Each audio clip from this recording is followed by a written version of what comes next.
Assalaamu calaykum. Maqaalka maanta waxaan ku eegaynaa barnaamijkeennii taxanaha ahaa ee ma ogtahay xalqadiisii 3. Ku soo dhawaada muuqaalka maanta.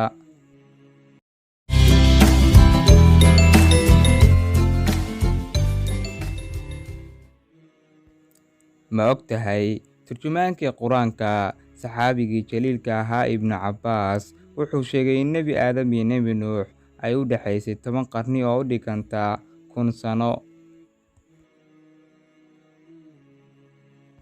Ma ogtahay jilaaga caanka ah The Rock waa qofkii ugu horreeyay ee shaaciyay dhimashadii Osama bin Laden isagoo ku shaaciyay bartiisa Twitter-ka.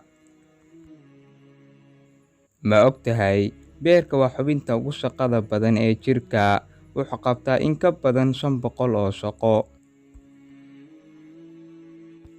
Ma ogtahay Waqooyiga Kuuriya dadkeedu ma dabaaldegaan maalinta dhalashadoodu tahay 8 Julaay iyo 17 Diseembar, waana taariikhda ay dhinteen Kim Il Sung iyo Kim Jong Il.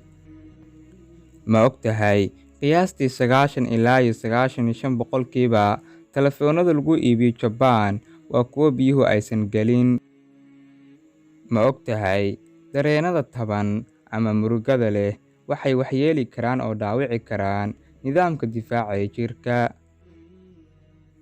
Ma ogtahay maskaxdu inay aad u firfircoon tahay wakhtiga habeenkii marka lala barbardhigo maalintii. Ma ogtahay 40% dadku waxay aaminsan yihiin in xayawaanaadkii waaweynaa ee lagu magacaabi jiray dinosaur-ka iyo aadanuhu mar wada noolaayeen. Ma ogtahay xanaaqu waa kan ka dhigaya in afkaaga uu shaqeeyo si ka dhaqso badan maskaxdaada. Ma ogtahay in dalka Hindiya ay ku nool yihiin in ka badan 200 oo milyan oo lo' ah. Ma ogtahay xawaaraha faraska ugu sarreeya ee la diiwaan geliyay waa 70.76 kiiloomitir saacadiiba. Ma ogtahay aqalka cad ee Mareykanka looga arrimiyo inuu ka kooban yahay 132 qol.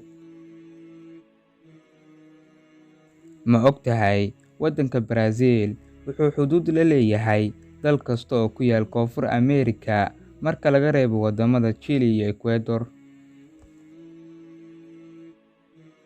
Ma ogtahay in afkaaga uu soo saaro 1 litir oo candhuuf ah maalintii.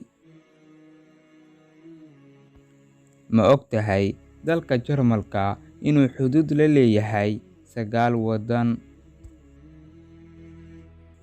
Ma ogtahay daanyeerka lagu magacaabo gorillaha wuxuu seexdaa 14 saacadood maalintii.